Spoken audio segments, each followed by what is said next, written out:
Hello guys, അപ്പോൾ വീണ്ടും ഞാൻ വന്നു കേട്ടോ. ഹരീഷേട്ടനാണ് ഇന്നത്തെ എൻ്റെ വര. ഹരീഷേട്ടൻ വീഡിയോ എടുക്കുന്ന കണ്ടപ്പോഴേ പുച്ഛം എറിഞ്ഞു ഗൈസ്.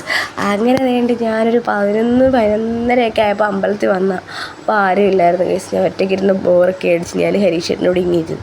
അത് കഴിഞ്ഞപ്പോൾ പിള്ളേർ സെറ്റെല്ലാം വന്ന് നമ്മൾ കൂട്ടുകാരും കാര്യങ്ങളായിട്ട് നമ്മൾ അമ്പലത്തിൻ്റെ ഒരു എന്താ പറയുന്നത് മരത്തിൻ്റെ ചോടുണ്ടായിരുന്നു. അപ്പോൾ ആ ചോട്ടിൽ നമ്മളിങ്ങനെ ഇരിക്കുക കേട്ടോ. എപ്പോഴാണോ തേങ്ങയും ചക്കയൊക്കെ നമ്മുടെ തലമണ്ടയ്ക്ക് ഇനി വീഴാൻ പോകുന്നതെന്ന് അറിഞ്ഞുകൂടാ.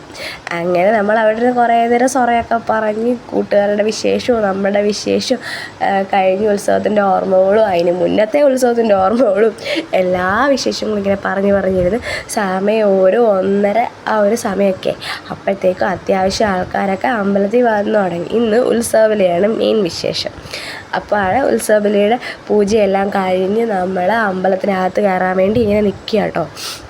അങ്ങനെ നമ്മൾ ഉത്സവബലിയുടെ ഇതിന് വേണ്ടി ക്യൂ ഒക്കെ നിന്ന് ലാസ്റ്റ് നമ്മൾ തൊഴുത് അതിൻ്റെ കാഴ്ചകളും കാര്യങ്ങളും നമുക്ക് എടുക്കാൻ പറ്റത്തില്ല, അമ്പലത്തിനകമല്ലേ. അങ്ങനെ നമ്മൾ തൊഴുതെല്ലാം കഴിഞ്ഞ് വന്നതിന് ശേഷം ഫുഡ് കഴിക്കാൻ വേണ്ടി നമ്മൾ സദ്യാലയത്തിൽ വന്നിരുന്ന് കഴിഞ്ഞപ്പോൾ അവിടെ നിന്നിട്ട് നമ്മൾ കുറേ കൂട്ടുകാരെയൊക്കെ കണ്ടു. പിന്നെ നമ്മളെ കൂട്ടുകാരും നമ്മളും എല്ലാം ഒരുമിച്ചിരുന്ന് നമ്മൾ ഫുഡ് കഴിക്കാൻ വേണ്ടിയിരുന്നു. എല്ലാവരും അങ്ങോട്ടും ഇങ്ങോട്ടും ഓരോരുത്തരെ വിളിച്ചിരുത്താൻ വേണ്ടിയുള്ള തിരക്കിലായിരുന്നു.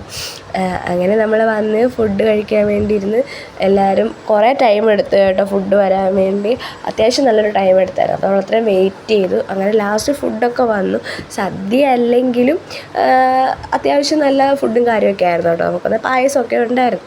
അങ്ങനെ വേണ്ടി ഞങ്ങൾ ഫുഡൊക്കെ കഴിക്കുക കേട്ടോ. ഫുഡെല്ലാം കഴിച്ച് നമ്മൾ പായസവും കുടിച്ചതിന് ശേഷം വീണ്ടും അമ്പലത്തിന് ചുറ്റുമൊക്കെ ഇറങ്ങി നടന്ന് കാഴ്ച വെക്കണം. അപ്പോഴും ഉത്സവബലിയുടെ എല്ലാ പൂജകളും കാര്യങ്ങളൊന്നും കഴിഞ്ഞില്ലായിരുന്നു. അപ്പോൾ വേറെ എന്തൊക്കെയോ പൂജകളും കാര്യങ്ങളൊക്കെ അതിനിടെ നടക്കുന്നുണ്ട്. എനിക്ക് കറക്റ്റായിട്ട് പറയാൻ അറിയത്തില്ല കേട്ടോ. ഇതെല്ലാം കണ്ട് നമ്മൾ അവിടെ നിൽക്കുക കേട്ടോ. അതിനിടയിൽ ചെണ്ടയൊക്കെ കൊട്ടുന്നൊക്കെ ഉണ്ടായിരുന്നു. അപ്പോൾ കുറച്ച് നേരം ചെണ്ട കൊട്ടൊക്കെ കണ്ട് അവിടെ അങ്ങനെ നിന്ന് അത് കഴിഞ്ഞ് വീണ്ടും നമ്മൾ വന്ന് ഇവളാണെങ്കിൽ എന്നെ അവിടെ ഇരുന്ന് വഴക്കുണ്ടാക്കാൻ ഉണ്ടാക്കൽ നിർത്താൻ വേണ്ടിയിട്ട് ഞാൻ വീഡിയോ എടുത്തതാണ്. അപ്പോൾ അവൾ എന്നെ വഴക്കുണ്ടാക്കുന്ന പരിപാടിയൊക്കെ നിർത്തിയിട്ട് അവിടെ അടങ്ങിയിരുന്നു. അവിടെ ഇരുന്നവർ പറയുകയും ചെയ്തു, നീ വഴക്കുണ്ടാക്കുന്ന വീഡിയോ എടുത്തിട്ട് യൂട്യൂബിലോ അല്ലെങ്കിൽ എവിടെയെങ്കിലും കൊണ്ടിടും, നീ നാറും എന്ന് പറഞ്ഞു. ലാസ്റ്റ് കൊച്ച് അങ്ങനെ വഴക്കുണ്ടാക്കലെല്ലാം കഴിഞ്ഞ് നമ്മളെല്ലാം നമ്മുടെ വീട്ടിലും പോയി. Tata bye bye, see U.